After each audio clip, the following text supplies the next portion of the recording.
Fanny rode that stallion, black stallion, through the streets of all up and Georgia. down the road. On through that Georgia. midnight train, too. She She even rode rode it that stallion on that on the midnight train train through through Georgia. Georgia and through Georgia.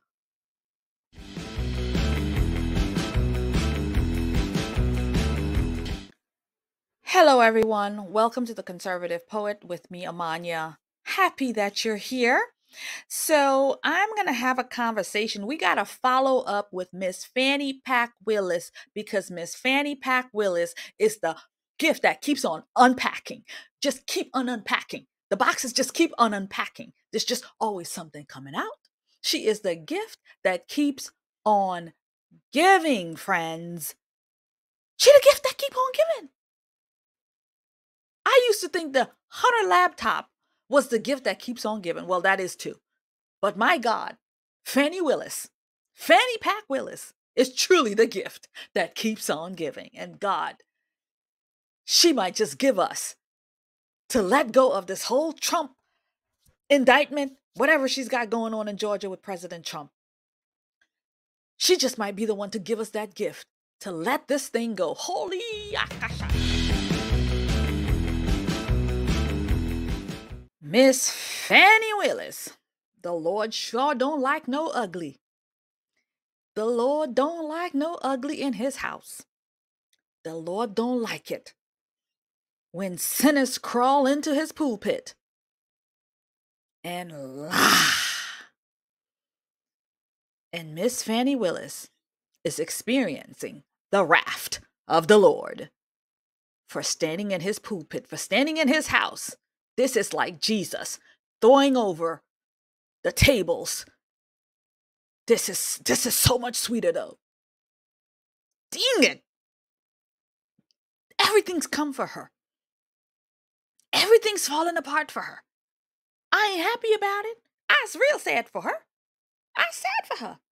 But my God, you don't stand in the Lord's house. You don't stand in the pulpit. You don't stand in the holy place of God and lie, and you call on him knowing that you lying. Girl, I said it in my video before. I said God's going to do something to this woman. Something's going to have to happen to her. And here it is. She is falling apart. Everything is coming for her. That's what you get for using the Lord's house for your sinful ways. The dignified Miss Fani Willis got her fanny slapped up and down all around the streets of Georgia. Miss Fani Willis got her coochie clapped. She got her pussy clapped. She got her fanny slapped through Georgia. So I have a couple of clips that I would like to share with you all, and it's like the past lifting up its hands from out of the grave and coming out and attacking Miss Fani Willis. So videos have come out from her in the past. Videos about her dignified and when she was running for office and how she's going to be the best because she's so, what's the word? The word leaves me. She's got, oh, dang it, I can't think of the word.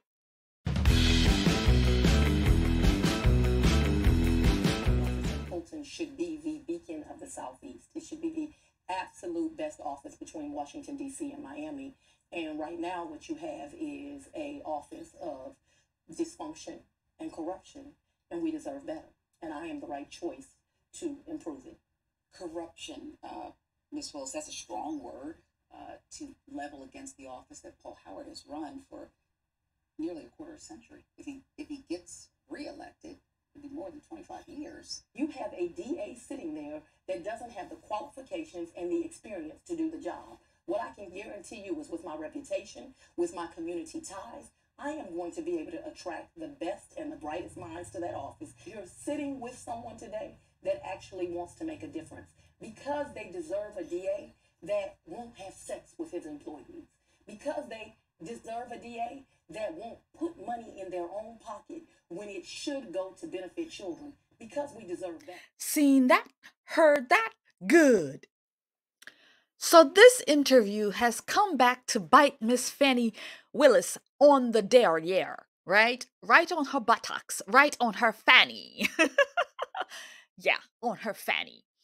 So this is an interview some time back, and this woman interviewing her was like shocked to hear her say such terrible things about the current prosecutor whose job she's trying to take because it's corruption. And then only to find out that and then she says in there that the people deserve better than somebody who's having sex with the employees, somebody who's having their fanny clapped with the employees. Whoa, Miss Fanny. Didn't you just get your coochie clapped by the employees? And then she says the people deserve better than to have somebody put the people's money in their pockets. Well, honey, weren't you getting your coochie clapped all over the country? With the people's money? With the people's man? With somebody's husband? I'm just saying, Miss Fanny, then you went to church and confessed. I hope you did confess. Because God don't like ugly. Look at what's happening to you. Seen that, heard that, good. Another hand comes up to grab Fani Willis by the butt cheeks. This time, it's an old employee who she fired after the employee kind of blew the whistle on what was happening with, again, taxpayer funds. Take a listen to Miss Fanny and the whistleblower. Give me a sentence. What is the sentence theme? Once I told him about his, respectfully and in the email, about his lack of leadership and the fact that he wanted to do things with grants that were impossible. And I kept telling him, like, we can't do that and questioning stuff. He would take me off projects, tell people I wasn't doing what I was supposed to because I questioned him. Because I understood, I helped write that grant. I knew what was in that grant. He told everybody in front of Crystal, Deontay, everybody, we're going to get MacBooks, we're going to use it, we're going to get swag, we're going to use it for travel. I said, you cannot do that. It's a very, very specific grant. Took me off. I questioned Junior DA. There's kids in there from out of the county, all this. Took me off Junior DA. I did not want to do it. He made it look as if I wasn't doing what I needed to do because I questioned him. Because I knew for a fact Mr. Cuffy respectfully did not know what he was doing. Period. So I respect that as your assessment. It was clear to me that you Mr. Cuffy when I get home. And I'm not saying that your assessment is wrong. I want you to really listen to the words I'm saying. Cuffy, and this is my personal opinion, to one woman to another, is dangerous to your administration. He tells people, when I reached out to you, he told me, you think your word is safe? Exactly when you reached out to Miss Willis, she called me and told me, she tell me everything. So once you reach out to her, she's going to reach back out to me. So I didn't even go to HR because he put Dexter's name on my PDP, and I didn't even feel safe going to anybody. Can I tell you something? Mm-hmm. I have 3 supervisors that have failed in this field. What's interesting to me, because I'm in a learning curve too, they each pretend to have a relationship with me that they do not have. I guess that's an intimidation tactic. I'm sorry that you felt that. Seen that, heard that, good. So I think during this heated conversation between the two ladies there, Fanny Pack Willis was thinking, look at this woman. She already knew about these things, Fanny. She already knew what was happening, and she's the boss, and she was doing them herself, using taxpayer money to get her freak on, using taxpayer money to pay her boyfriend, using taxpayer money to get her cheeks clapped across the country. So he wanted to buy computers for the office. I hope it's for the office. He wanted to buy trinkets and so on. And of course, travel. So everybody benefits. Everybody flying across the country on the taxpayer dime. Everybody getting their freak on the taxpayer dime. I mean, my God, the corruption is real. It's real. So I think during this heated conversation between the two ladies there, Fanny Pack Willis was thinking, look at this woman. She already knew about these things, Fanny. She already knew what was happening, and she's the boss, and she was doing them herself, using taxpayer money to get her freak on, using taxpayer money to pay her boyfriend, using taxpayer money to get her cheeks clapped across the country. So he wanted to buy computers for the office. I hope it's for the office. He wanted to buy trinkets and so on.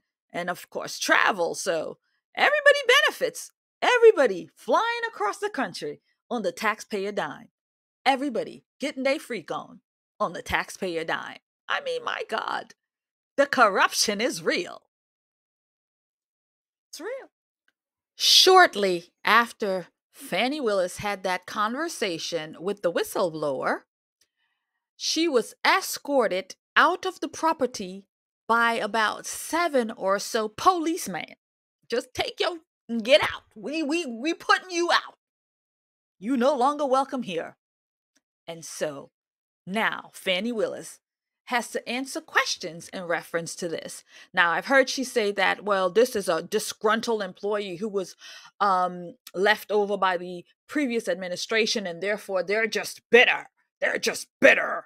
That's what they are. They're bitter. They're just trying to take me down. They're just trying to take a sister down. Another sister trying to take a sister down. Yeah. Let's go to the next clip of the downpouring, the downfalling of Fanny Pack Willis. Hello, fellow patriots. Thank you so much for your support. And again, you can do so by purchasing products from the Orlando Patriots, mugs, t-shirts, all of your patriotic gear. We are in an election year, so we need to show the world that we support our candidates, especially President Trump. So get some gear at theorlandopatriot.com and you'll get 30% off. Thank you for your support. It means the world to me. I'll see you there. Not only does the law in Georgia have questions for Fanny Pack Willis and her rendezvous, but our friend, the great Jim Jordan, also has questions for Miss Fanny Pack and her rendezvous with the people's money. So Jim Jordan has come for Fanny Pack Willis. Let's take a listen. So, Blair, in the midst of all of this, a subpoena has been filed by House Judiciary Committee Chairman Jim Jordan. Now, he's a Republican congressman from Ohio, and this is in regards to the use of federal funds by Fani Willis's office into her probe into former President Donald Trump. So he wants to see those documents. This isn't necessarily new. In fact, he's tried to push for this last year, but the new factor here is this now comes out in regards to a potential whistleblower. This is someone who claims that they worked for District Attorney Fani Willis in the past. This person has come out and said that they were seeing Fani Willis's office use those funds that were meant to be used for the gang prevention initiative from a federal grant for other purposes like travel. Fani Willis responded to that. She said, in part, these false allegations are included in baseless litigation filed by a holdover employee from the previous administration who was terminated for cause. And goes on to say the courts have ruled that no merit in these claims. We expect the same result in any pending litigation. Now, at this point, there has been no evidence provided that these funds were used improperly. As always, we will continue to stay on top of this news. Seen that, heard that, good. So now, Miss Fanny Pack had until today, February the 2nd, to respond to all of this. So now she's had about a week or two to figure out the game plan. And I guess she decided after she stood in the pulpit and told her story, she decided, well, I might as well come clean. At least I got to come clean about this. So she has come out to say that, yes, I may have gotten my cheek clapped.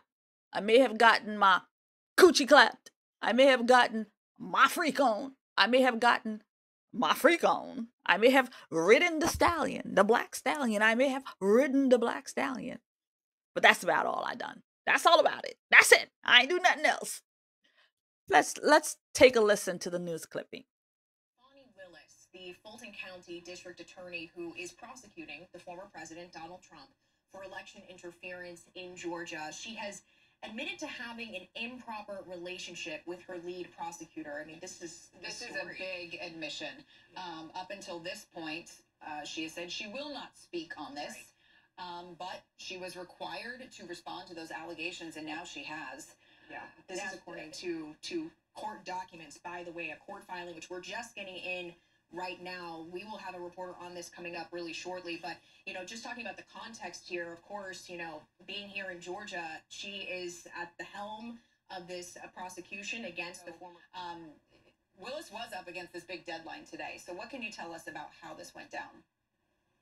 The deadline was today. Of course, close of business for many of these courthouses could be 4:30 or 5 o'clock. So there was always a possibility that we would have to wait to the end of the day. But here we have it, right around 1 o'clock, sometime after 1. We're now learning that there's this court filing. We're still trying to get all of the details on the filing. But the headline news, the breaking news right now, is that she is admitting to having had a relationship with Nathan Wade. Nathan Wade is the special prosecutor who was hired to help oversee this Georgia election interference case against the former president, Donald Trump, and several other co-defendants.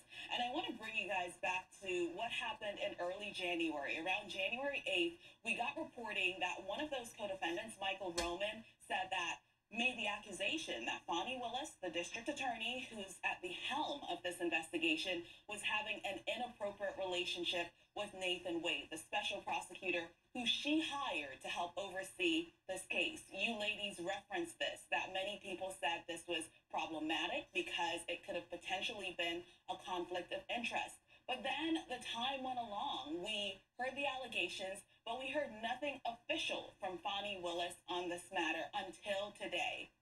We're getting to this point today because the judge who's overseeing this case, Judge Scott McAfee, he wanted for her to have, he set a deadline for her to file a response to these allegations today. And it's very interesting. If you've watched this process play out, there was a hearing maybe about a week and a half, maybe 2 weeks ago or so, where it was really the elephant in the room. There were other proceedings that were going on, other matters revolving around this case, but it wasn't really touched on. The judge said he wanted to wait to hear of a response from Fani Willis before he set a court date to discuss this.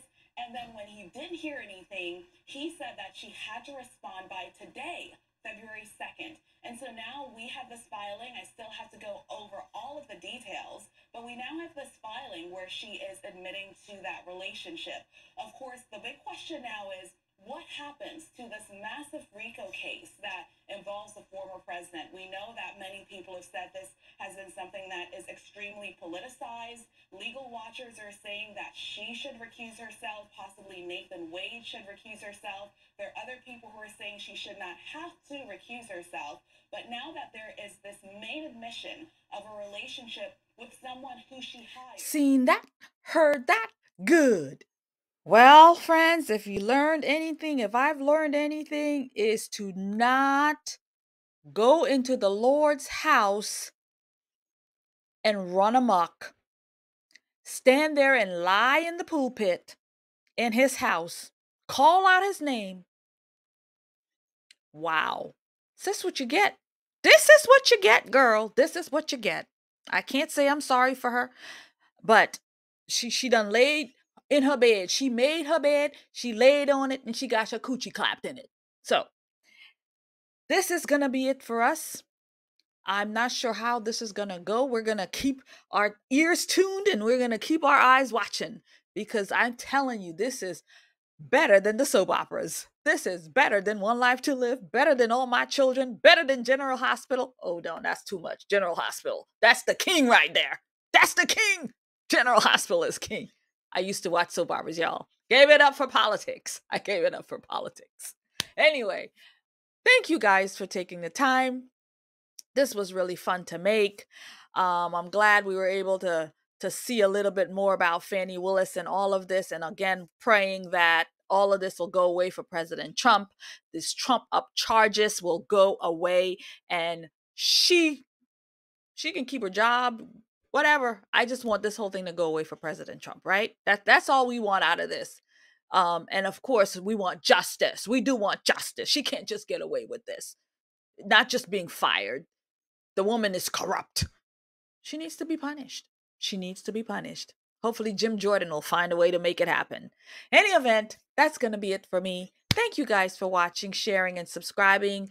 Really, really enjoyed my time here, and I will see you in another video. God bless you. God keep you. And don't pull out a fanny. Don't get your coochie clap across the country.